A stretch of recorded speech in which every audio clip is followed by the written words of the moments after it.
দেখতে দেখতে রেয়াংস 7 থেকে 8 মাসে পা দিলই বোধ। দিন দিন যত বড় হবে খাবারের তালিকা একটু একটু করে বাড়াতে হবে। 1 চামচ খাওয়ানো মানে ওর অনেকটাই, যার জন্য আমি খাবারের তালিকা বাড়াতে শুরু করলাম। রোজ রোজ একই না খাইয়ে ওকে নানান ধরনের যেগুলো খাওয়ানো চলে সেগুলো খাওয়ানোর চেষ্টা করছি। ডক্টর যেহেতু বলেছে স্যারালাক্স খাওয়াতে, আমি বাইরের স্যারালাক্সটা কিনলাম না, কারণ ওর মধ্যে চিনি 11% ছিল।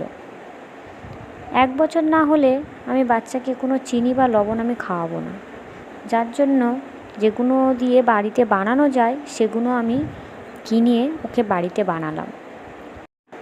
আগে একটা ভিডিও আমি দিয়েছি স্যারালাক্স কীভাবে বাড়িতে বানানো যায়। আর যেহেতু বললাম ছেলে বড় হচ্ছে, ও তো আর বাইরের জিনিসই তো খাবে, যার জন্য আমি ওর জন্য একটা আলাদা দুধও কিনে নিয়ে এলাম। সকালে আমি ওকে স্যারালাক্সের সাথে 1 চামচ দুধ মিশিয়ে দিলাম। আমার ভিডিও কেমন লাগে অবশ্যই জানাবে।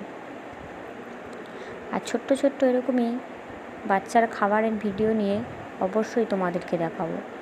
যদি ভালো লাগে অবশ্যই জানাবে। ধন্যবাদ। সকলে সুস্থ থাকো, ভালো থেকো, সবাইকে ভালো রাখার চেষ্টা করো।